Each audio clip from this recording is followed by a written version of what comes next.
तो गाइस कैसे आप सब लोग द बर्निंग स्क्वाड के एपिसोड 144 के साथ हाजिर हो। तो लास्ट एपिसोड के एंड पे हमने देखा था कि माना किन्नन और लिली दोनों वहां पर उन सभी लोगों से बचने के लिए उस सैंड ऑफ ग्रेन के अंदर चले जाते हैं, उसकी स्पेस के अंदर चले जाते हैं। तो उसकी स्पेस के अंदर बहुत ही खूबसूरत सीनरी होती है, उनके सामने एक बड़ा सा पेड़ होता है। तो माना किन्नन कहता है तो बहुत ही खूबसूरत जगह है, चलो उस बड़े से पेड़ के नीचे चलते हैं। तो माना किन्नन कहता है कि यहाँ पर तो ग्रेविटी बहुत ज्यादा पावरफुल है, जैसे वो पहला पाँव उठाता है तो उसे महसूस होता है ग्रेविटी का प्रेशर बहुत ज्यादा है। तो वो कहता है कि मैं जहाँ पर डिवाइन राम हूँ, लेकिन इसके बावजूद एक कदम भी उठाना काफी ज्यादा मुश्किल हो रहा है। तो लिली उसे कहती है कि मैं तो यहाँ पर डिवाइन राम में हूँ भी नहीं, लेकिन इसके बावजूद मैं यहाँ पर आगे तक कैसे बढ़ पाऊंगी। मास्टर किन्नन मैंने किन्नन से कहता है कि लड़के, मुझे लगता है कि तुम्हारे पास यहाँ पर एक बहुत ही अच्छी अपॉर्चुनिटी है। अगर तुम यहाँ पर आगे की तरफ बढ़ना स्टार्ट करते हो, इस एक्सट्रीम प्रेशर के नीचे जितना ज्यादा तुम आगे की तरफ चलोगे उतना ज्यादा तुम्हारी कल्टीवेशन बढ़ेगी। हो सकता है कि यहाँ पर उस पेड़ तक पहुंचने ताकि तुम यहाँ पर अपने लेवल को बढ़ा लो, लेकिन यहाँ पर आगे चलना बहुत ज्यादा मुश्किल है। मुझे नहीं लगता कि तुम यहाँ पर 5 स्टेप्स भी चल पाओगे, लेकिन अगर तुमने कर लिया तो फिर तुम यहाँ पर ब्रेक थ्रू कर सकते हो। तो माना किन्नन इस बात से बहुत ज्यादा खुश हो जाता है और कहता है क्या वाकई में यहाँ पर सिर्फ और सिर्फ उस पेड़ तक चलकर जाने तक मैं ब्रेक थ्रू कर लूंगा? क्या वाकई में ऐसा पॉसिबल है कि इस ग्रेविटी के नीचे अगर चला जाएगा तो फिर ब्रेक थ्रू हो सकता है? तो मास्टर किन्नन उसे कहता है कि लड़के, लगता है कि तुम्हें यहाँ पर इन चीजों के बारे में कुछ भी नहीं पता। क्या तुम यहाँ पर मुझे अंडर एस्टिमेट कर रहे हो? क्या तुम्हें मेरे ऊपर शक है? मैं तुमसे कह रहा हूँ ना कि यहाँ पर जो ग्रेविटी के प्रेशर है वो बाहर की ग्रेविटी के मुकाबले में बहुत ज्यादा है, और इस प्रेशर के नीचे जितना तो ज्यादा तुम आगे चलोगे उतनी तुम्हारी स्पिरिचुअल एनर्जी कंज्यूम होगी। स्पिरिचुअल एनर्जी कंज्यूम होने के बाद नई स्पिरिचुअल एनर्जी बॉडी में आएगी, जिसके बाद तुम ब्रेक थ्रू कर सकते हो। तो किन्नन आगे की तरफ बढ़ना स्टार्ट करता है। वो एक कदम आगे बढ़ता है, 1 स्टेप 2 स्टेप और फिर 3 स्टेप्स तक चलता है। तो फिर साथ ही किन्नन कहता है कि यहाँ पर जितनी मैंने सोचा था ग्रेविटी का प्रेशर उससे ज्यादा है, मैं 3 स्टेप से आगे नहीं जा पा रहा। वो 3 स्टेप पर पहुंचता है। वो कहता है कि मेरे लिए यहाँ पर 3 स्टेप्स तक चलना काफी ज्यादा मुश्किल है, तो फिर लिली यहाँ पर आगे कैसे बढ़ पाएगी? साथ ही किन्नन सोच रहा था कि यहाँ पर स्पिरिचुअल एनर्जी को कंज्यूम कर रहा है, तो फिर मुझे यहाँ पर स्पिरिचुअल एनर्जी को यूज करना पड़ेगा और कदम को आगे बढ़ाना होगा। उस पेड़ तक पहुंचना मेरे लिए जरूरी है। फिर साथ ही वो चौथा और 5वां स्टेप लेता है। तो मास्टर किन्नन कहता है कि लड़के, जितना मैंने तुम्हारे बारे में सोचा तुम उससे ज्यादा बेहतर निकले। मुझे तो लगा था कि तुम 3 स्टेप्स भी आगे नहीं बढ़ पाओगे, लेकिन तुम यहाँ पर तो 5 स्टेप तक आगे चले गए हो। हमारा किन्नन कहता है कि मैं यहाँ पर हार नहीं मानूंगा, बल्कि मैं उस पेड़ तक जाकर रहूंगा। फिर साथ ही हमारा किन्नन आगे बढ़ना स्टार्ट करता है। वो 6 7 और 8 स्टेप लेता है, और 10 स्टेप के ऊपर जाने के बाद उसकी बस हो जाती है, वहीं पर वो गिर जाता है और लंबे लंबे सांस लेना शुरू कर देता है। तो किन्नन कहता है कि यहाँ पर सिर्फ 10 स्टेप ही आगे चल पाया हूँ, लेकिन इससे आगे नहीं जा पा रहा। मास्टर किन्नन उसे कहता है कि क्या अभी तुम यहाँ पर थक गए हो? अभी से तुम्हारी स्पिरिचुअल एनर्जी खत्म हो गई है। लड़के, तुम्हें क्या लगता है कि उस ट्री तक पहुंचने में तुम्हें कितना टाइम लगेगा? लगता है कि तुम यहाँ पर मेरे जितने बुढ़े हो जाओगे तब तुम उस ट्री तक पहुंच पाओगे। तो किन्नन कहता है क्या वो ट्री इतना ज्यादा दूर कैसे है? कहीं ऐसा तो नहीं है कि वो ट्री दूर होता जा रहा है? मुझे तो लगा था कि वो यहाँ पर नजदीक है, क्योंकि असल में वो यहाँ पर पेड़ के करीब नहीं पहुंच पा रहे, इसी वजह से वो उन्हें दूर लग रहा होता है। तो लिली वहीं पर उसके पीछे पीछे होती है। तो लिली उसे कहती है कि शुक्र है कि तुम 10 स्टेप तो आगे चले गए, मैं यहाँ पर अपनी लो कल्टीवेशन की वजह से सिर्फ और सिर्फ 4 स्टेप ही आगे बढ़ पाई हूँ। तो किन्नन उसे कहता है कि मुझे लगता है कि उस ट्री तक पहुंचना हमारे लिए काफी ज्यादा मुश्किल होने वाला है, लेकिन हम लोग करके रहेंगे। ऐसा करने से हमारी कल्टीवेशन बढ़ेगी। तो इसी के साथ ही नेक्स्ट सीन हमारे किन्नन का दिखाया जाता है कि वो पेड़ के नीचे जाकर लेटा आता है और कहता है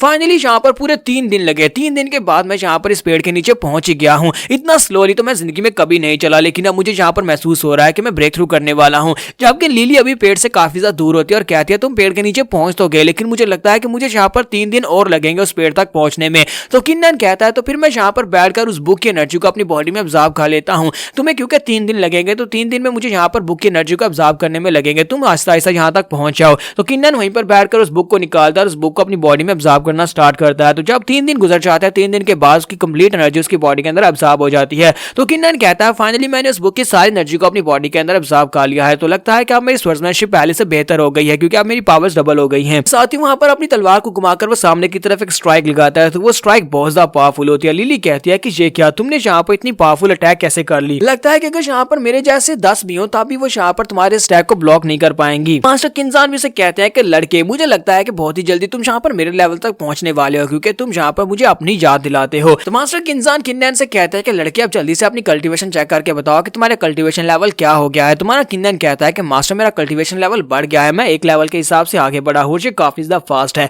तो मास्टर किन्नन उसे कहता है ये तो बहुत अच्छी बात है, मुझे लगता है कि तुम्हें इस स्पेस के अंदर और ज्यादा कल्टीवेट करना चाहिए। जब तक तुम यहाँ पर और ज्यादा कल्टीवेट करते हो, इसके साथ तुम और ज्यादा लेवल्स को बढ़ा सकते हो। यहाँ पर अलग ही लास्ट चल रहे हैं, क्योंकि यहाँ पर ग्रेविटेशनल फोर्स बहुत ज्यादा है। तो ऊपर से ग्रेविटी का प्रेशर पड़ने की वजह से तुम्हारी बहुत सारी स्पिरिचुअल एनर्जी कंज्यूम होती है, जिसकी वजह से तुम्हारे लिए यहाँ पर ब्रेक थ्रू करना ज्यादा आसान है। यहीं पर बैठकर कल्टीवेट करो या फिर यहाँ पर और ज्यादा चलो, तो तुम्हारे लिए ज्यादा बेहतर रहेगा। हो सकता है कि तुम्हें एक और ब्रेक थ्रू मिल जाए। तो किन्नन कहता है कि मास्टर आपने वाकई में बहुत ही कमाल की बात बताई है। किन्नन उनसे कहता है कि मास्टर जिस तरह आप मुझे यहाँ पर समझा रहे हैं, मुझे लगता है कि अगर मैं यहाँ पर सही तरीके से नॉर्मल तरीके से चलना सीख लेता हूँ तब तक मेरा मेरा यहाँ पर ब्रेक थ्रू करने के बाद मैं इस डिवाइन राम की पीक पर पहुंच जाऊंगा, क्योंकि अगर यहाँ पर मैं भागना शुरू कर दूं, यहाँ पर जंप लगाना शुरू कर दूं, तो इससे मेरी और ज्यादा प्रैक्टिस होगी। और आपने मुझे जो कहा था वो सच ही कहा था। तो मास्टर किंजान उसके सर में मारते हैं और उसे कहते हैं कि बेवकूफ लड़के, इसका मतलब यह है कि तुमने मेरे ऊपर भरोसा नहीं किया और तुम समझ रहे थे कि मैं तुमसे झूठ बोल रहा हूँ। के साथ ही लिली भी वहां पर पेड़ के नीचे पहुंच जाती है और वो भी अपनी कल्टीवेशन को इंक्रीज कर लेती है और कहती है कि देखो मैं भी यहाँ पर स्पिरिचुअल ट्रांसफॉर्मेशन राम की पीक पर पहुंच गई हूँ।